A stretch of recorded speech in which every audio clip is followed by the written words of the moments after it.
Hello मित्रों, नमः संस्कृता। कैसे हैं आप सब? आशा करती हूँ अच्छे होंगे। मैं सीमा वर्मा अपने यूट्यूब चैनल ओम अध्ययन केंद्र से आप सभी लोगों का स्वागत करती हूँ। आज की क्लास शुरू करने से पहले आप सभी मित्रों से अनुरोध है, जिन्होंने चैनल को सब्सक्राइब नहीं किया है प्लीज़ चैनल को लाइक शेयर सब्सक्राइब करिएगा। तो चलिए फ्रेंड्स, आज की क्लास हम शुरू करते हैं। आज का पहला प्रश्न है,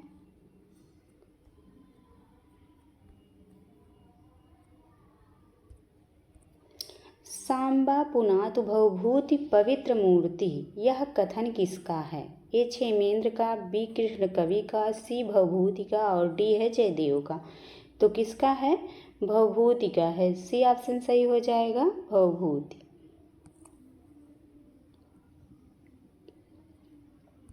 अगला प्रश्न है, सीता तीर्थ जटायु शिखर के किस ओर स्थित है? ए उत्तर की ओर, बी दक्षिण की ओर, सी पूरब की ओर और डी है पश्चिम की ओर। तो यहाँ पे कौन सा ऑप्शन सही हो जाएगा? दक्षिण की ओर। बी ऑप्शन सही हो जाएगा। जटायु शिखर सीता तीर्थ के दक्षिण की ओर स्थित है।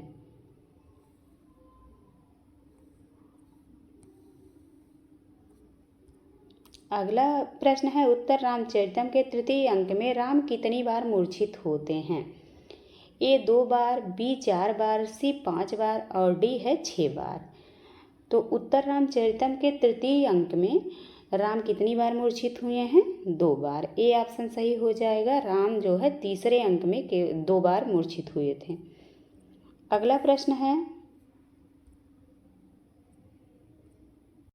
अगला प्रश्न है, निष्पीड़ितेन्दु कर कंदल जो नुसेका। पंक्ति में कौन सा अलंकार है? ए अतिशयोक्ति अलंकार, बी संदेह अलंकार, सी भ्रांतिमान अलंकार और डी है उत्प्रेक्षा अलंकार। तो कौन सा ऑप्शन सही हो जाएगा? अतिशयोक्ति अलंकार। ए ऑप्शन यहाँ पे सही हो जाएगा। कौन सा अलंकार है इसमें? अतिशयोक्ति अलंकार है। अगला प्रश्न है, मेघदूतम के अनुसार मेघ में कौन सा तत्व नहीं है? ए धूम, बी पानी, सी आकाश, डी प्रकाश। तो क्या नहीं है? आकाश। सी ऑप्शन सही हो जाएगा। धूम, पानी, प्रकाश सब है, आकाश नहीं है। सी ऑप्शन यहाँ पे सही हो जाएगा। अगला प्रश्न है, निम्न में से कौन सा 7 अंकों का नाटक नहीं है? ए प्रतिमा नाटक, बी प्रसन्न राघवम, सी मुद्रा राक्षस, डी कुंदमाला। तो यहाँ पे कौन सा ऑप्शन सही हो जाएगा? कुंदमाला। कुंदमाला जो है 7 अंकों का नहीं है और प्रतिमा नाटक, प्रसन्न राघव, मुद्रा राक्षस ये सभी 7 अंकों के नाटक हैं। अगला प्रश्न है, प्राण शब्द है ए नित्य एक वचनांत, बी नित्य द्विवचनांत, सी नित्य बहुवचनांत और डी है इनमें से कोई नहीं। तो यहाँ पे सी ऑप्शन सही हो जाएगा। प्राण शब्द नित्य बहुवचनांत होता है। फिर अगला प्रश्न है, उपससाम में लकार है ए लट लकार, बी लोट लकार, सी लिट लकार, डी आसिर लिंग लकार। तो कौन सा ऑप्शन सही हो जाएगा? यहाँ पे सी ऑप्शन लिट लकार है। उपससाम में कौन सा लकार है? लिट लकार। अगला प्रश्न है, शुकनासोपदेश के अनुसार लक्ष्मी का विशेषण नहीं है।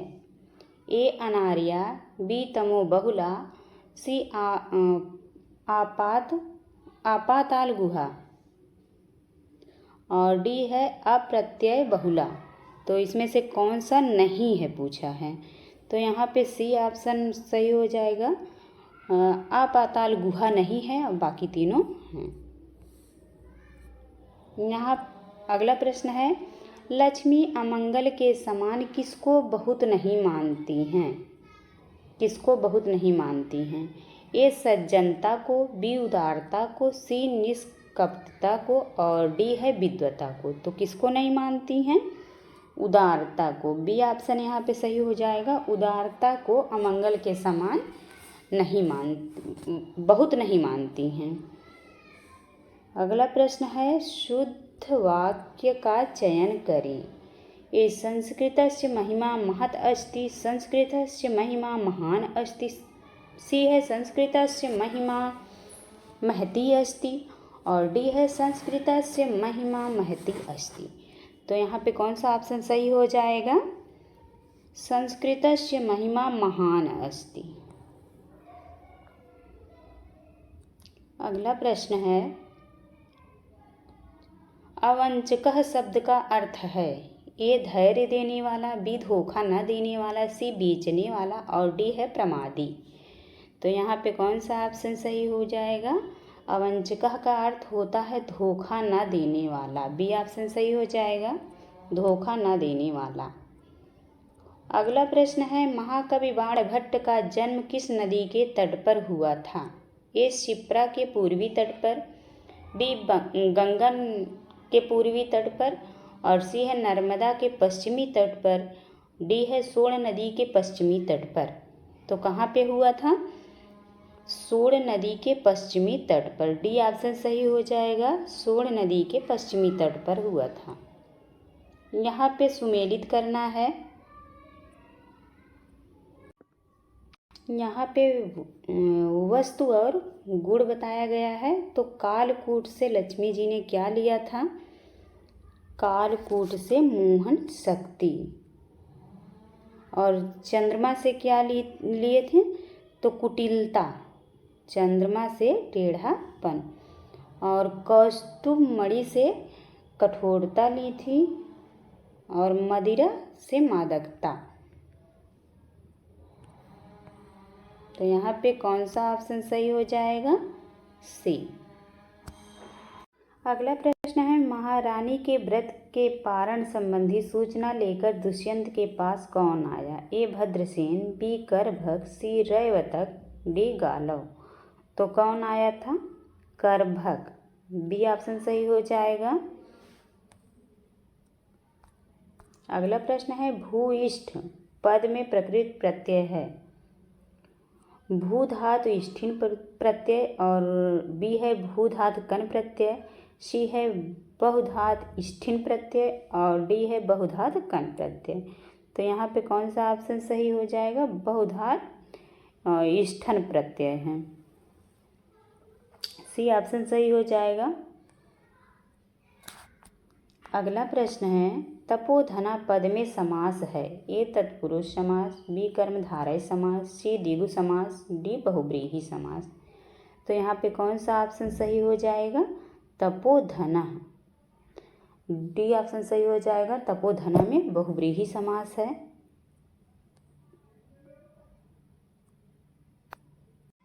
अगला प्रश्न है, तमानुभावो अयं वेद यन्मया। यहाँ अवेद पद में लकार है। ए लंग लकार, बी लिट लकार, सी लिंग लकार, डी लुंग लकार। तो कौन सा ऑप्शन सही हो जाएगा? लुंग लकार, डी ऑप्शन सही हो जाएगा। अवेद में कौन सा लकार है? लुंग लकार।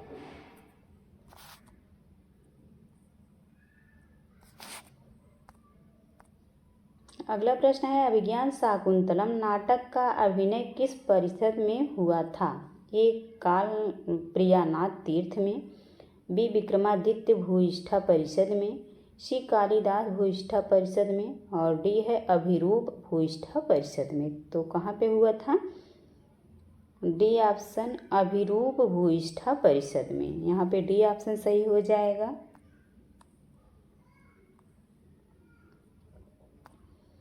अगला प्रश्न है, निम्नलिखित में से पुल्लिंग शब्द नहीं है? ए प्रविधि, बी महिमा, सी प्रतिमा, डी आधि। तो यहाँ पे पुल्लिंग शब्द नहीं है पूछा है। तो कौन सा ऑप्शन सही हो जाएगा? प्रतिमा, सी ऑप्शन सही हो जाएगा। तीनों पुल्लिंग है, प्रविधि, महिमा, आधि, ये सब पुल्लिंग है, केवल प्रतिमा जो है पुल्लिंग नहीं है। अगला प्रश्न है, इत संज्ञक सूत्र नहीं है? ए हलन्त्यम, बी सुर नपुंसकस्य, सी चुटु, डी लसक तद्धिते। तो यहाँ पे कौन सा सही हो जाएगा? बी ऑप्शन सही हो जाएगा। सुर नपुंसकस्य इत संज्ञा करने वाला सूत्र नहीं है। अगला प्रश्न है, उभय शब्द के रूप किस वचन में नहीं होते हैं? ए द्विवचन में, बी एक वचन में, सी बहुवचन में, डी एक वचन और बहुवचन में। तो यहाँ पे कौन सा ऑप्शन सही हो जाएगा? द्विवचन में। ए ऑप्शन सही हो जाएगा, द्विवचन में नहीं होते हैं।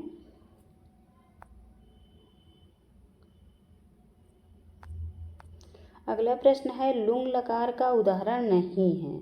ए उपाविशत, बी अताविशत, सी अकार्षि, डी न्यावेदित। तो यहाँ पे कौन सा ऑप्शन सही हो जाएगा?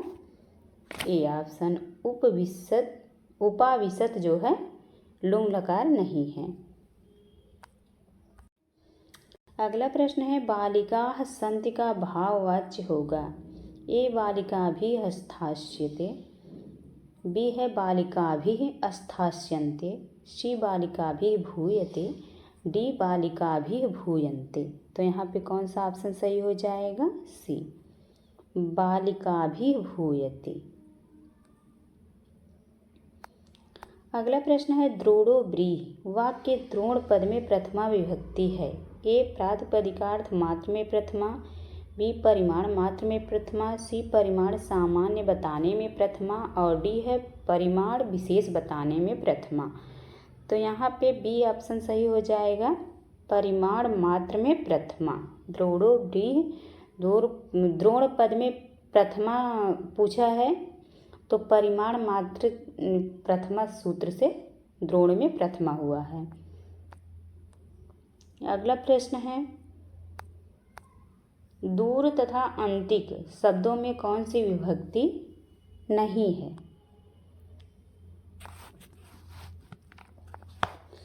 ए द्वितीया, बी सप्तमी, सी षष्ठी, डी पंचमी।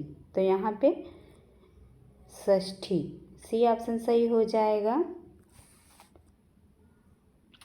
द्वितीया, सप्तमी और पंचमी दूर और अंतिक शब्दों में तीनों विभक्तियां होती हैं, द्वितीया, सप्तमी और पंचमी।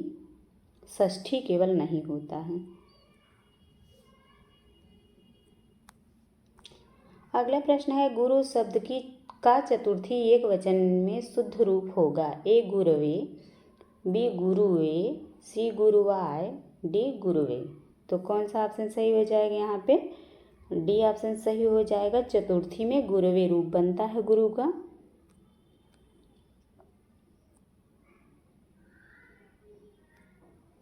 अगला प्रश्न है मति शब्द का द्वितीय विभक्ति बहुवचन में क्या रूप बनेगा? ए मतया, बी मति, सी मति और डी मति। पूछा है मति शब्द का द्वितीय विभक्ति बहुवचन में क्या रूप बनेगा? तो कौन सा ऑप्शन सही हो जाएगा? सी मतीह रूप बनता है। अगला प्रश्न है एकः सूते सकलम अबलामंडनम कल्पवृक्षः यह सूक्ति उद्धृत है। ए अभिज्ञान शाकुंतलम से, बी सुकनासोपदेश से, सी शिवराज विजय से और डी है मेघदूत से। तो यह सूक्ति कहाँ से है? मेघदूतम से। डी ऑप्शन सही हो जाएगा, मेघदूतम। अगला प्रश्न है अनुक्रोशः शब्द का अर्थ है। ए धूर्त, बी निर्दय, सी दयालु, डी चांडाल। तो यहाँ पे कौन सा ऑप्शन सही हो जाएगा? दयालु। अनुक्रोशः का अर्थ होता है दयालु। सी ऑप्शन सही हो जाएगा। अगला प्रश्न है ताम जानीथः परिमित कथाम जीवितम में द्वितीयम। प्रस्तुत पंक्ति में रेखांकित वाक्य किसके लिए प्रयुक्त है? ए सीता के लिए, बी शकुंतला के लिए, सी यक्षिणी के लिए, डी कादम्बरी के लिए। तो यह किसके लिए प्रयुक्त है? यहाँ यक्षिणी के लिए आया है। जीवितम में द्वितीयम, सी ऑप्शन सही हो जाएगा। यक्षिणी के लिए आया है। इसी प्रकार की मिलती सूक्ति एक है उत्तर रामचरितम में जो सीता के लिए आया है। तो आप लोग दोनों सूक्तियाँ देखते रहिएगा। अगला प्रश्न है 83 का शुद्ध संस्कृत रूप है। ए त्रयशीति, बी त्रिशीति, सी त्रयोशीति और डी है त्रयशीति। तो यहाँ पे त्रयशीति सही होगा, डी ऑप्शन सही होगा। अगला प्रश्न है प्रणम्य एषः विशेषण। यहाँ प्रणम्य शब्द में कौन सा प्रत्यय है? ए यत प्रत्यय, बी यत प्रत्यय, सी ल्यप प्रत्यय और डी है इतच प्रत्यय। तो यहाँ पे यत प्रत्यय होगा, प्रणम्य में यत प्रत्यय। अगला प्रश्न है उद्दी तरत में प्रकृत प्रत्यय है। ए उद धन त्रय धन लुंग लकार तिप प्रत्यय, बी उद धन त्रि धन लुंग धन तिप, सी है उद धन त्रय धन लंग धन तिप और डी है उद धन त्रि धन लंग धन जी। तो कौन सा ऑप्शन सही हो जाएगा? बी ऑप्शन सही हो जाएगा यहाँ पे। अगला प्रश्न है मिलिंद शब्द का अर्थ है। ए शांता, बी अत्यधिक प्रिय, सी विस्तार, डी भ्रमर। तो यहाँ पे डी ऑप्शन सही हो जाएगा। मिलिंद का अर्थ होता है भ्रमर अर्थात भंवरा। अगला प्रश्न है मेघ मार्ग में प्रथम प्रदेश कौन सा है? ए दसार्ण, बी विदिशा, सी मालवा, डी कैलाशपुरी। तो यहाँ पे कौन सा ऑप्शन सही हो जाएगा? मेघ के मार्ग में पहला मालवा प्रदेश पड़ता है, सी ऑप्शन सही हो जाएगा। अगला प्रश्न है बेड़ी संहारम की नायिका है। ए सीता, बी कादम्बरी, सी उर्वशी, डी द्रौपदी। तो कौन सा सही हो जाएगा इसमें? द्रौपदी। बेड़ी संहारम की नायिका कौन है? द्रौपदी। डी ऑप्शन सही हो जाएगा। अगला प्रश्न है सानुमान में कौन सा प्रत्यय है? ए सानच, बी मतुप, सी वतुप और डी अक्तवतु। तो यहाँ पे कौन सा ऑप्शन सही हो जाएगा? मतुप प्रत्यय। सानुमानम में मतुप प्रत्यय है, बी ऑप्शन सही हो जाएगा। अगला प्रश्न है उज्जैनी का अपर नाम नहीं है। ए अवंती, बी अवंतिका, सी अलका, डी विशाला। तो यहाँ पे सी ऑप्शन सही हो जाएगा। अलका नहीं है उज्जैनी का नाम, बाकी तीनों हैं।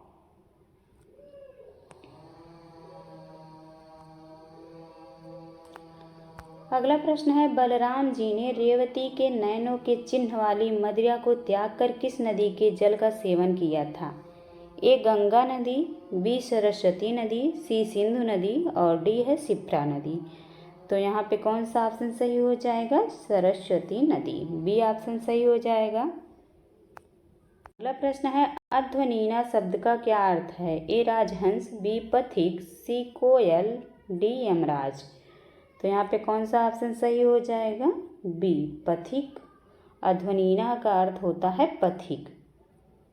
अगला प्रश्न है अंबिका दत्त व्यास जी की मृत्यु किस सन में हुई थी? ए 1858 ईस्वी में, बी 1900 ईस्वी में, सी 1915 ईस्वी में, डी 1957 ईस्वी में। तो यहाँ पे कौन सा ऑप्शन सही हो जाएगा? 1900 ईस्वी में। बी ऑप्शन सही हो जाएगा। अगला प्रश्न है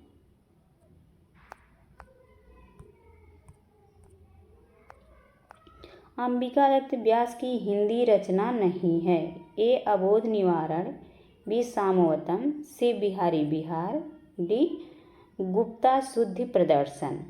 तो यहाँ पे कौन सा ऑप्शन सही हो जाएगा? सामवतम। बी ऑप्शन सही हो जाएगा। सामवतम जो है हिंदी रचना नहीं है। अगला प्रश्न है अंबिका दत्त व्यास की उपाधि नहीं है। ए शुकवि, बी अभिनव बाण, सी भारत रत्न, डी तुरंग बाण। तो यहाँ पे कौन सा ऑप्शन सही हो जाएगा? डी तुरंग बाण अंबिका दत्त व्यास की उपाधि नहीं है। अगला प्रश्न है आरोदीह में कौन सा लकार है? ए लुंग लकार, बी लंग लकार, सी लट लकार, डी लोट लकार। तो यहाँ पे कौन सा ऑप्शन सही हो जाएगा?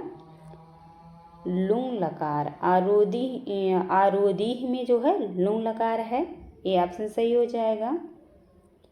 अगला प्रश्न है एकोनविंशति में से नवविंशति तक सारे संख्या शब्द हैं। ए बहुवचनांत स्त्रीलिंग में, बी बहुवचनांत पुल्लिंग में, सी एक वचनांत स्त्रीलिंग में, डी है एक वचनांत नपुंसकलिंग में।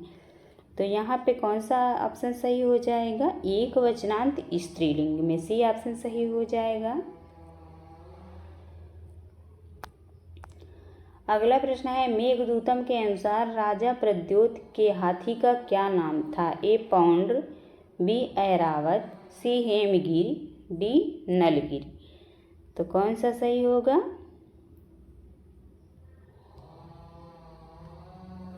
नलगिरी।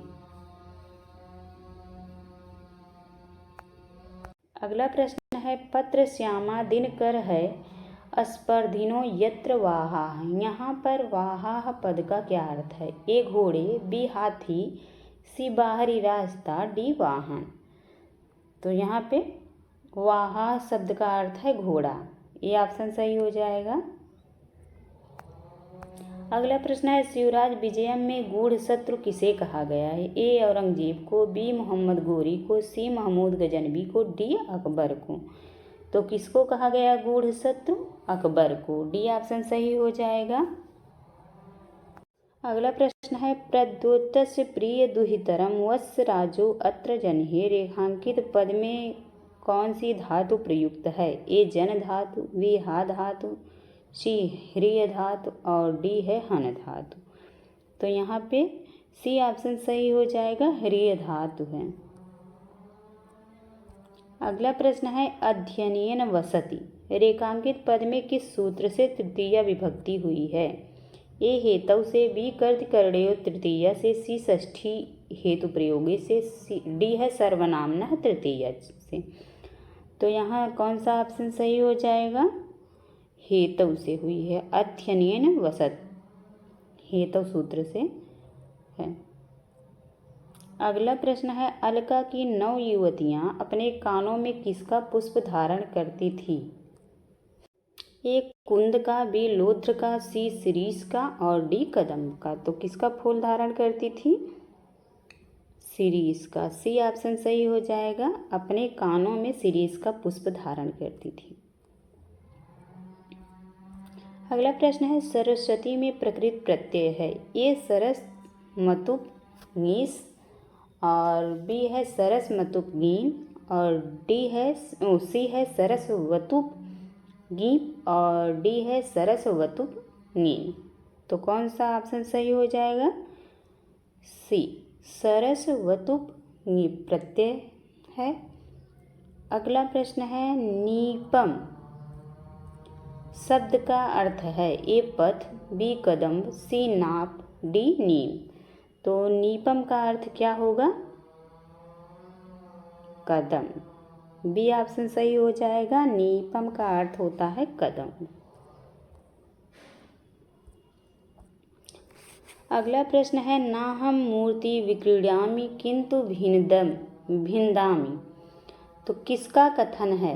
मोहम्मद गोरी का, बी महमूद गजनवी का, सी औरंगजेब का, डी है शिवाजी का। तो ये कौन कह रहा था? महमूद गजनवी, बी ऑप्शन सही हो जाएगा। यह महमूद गजनवी का कथन था कि मैं मूर्तियों को खरीदता नहीं हूँ बल्कि तोड़ता हूँ।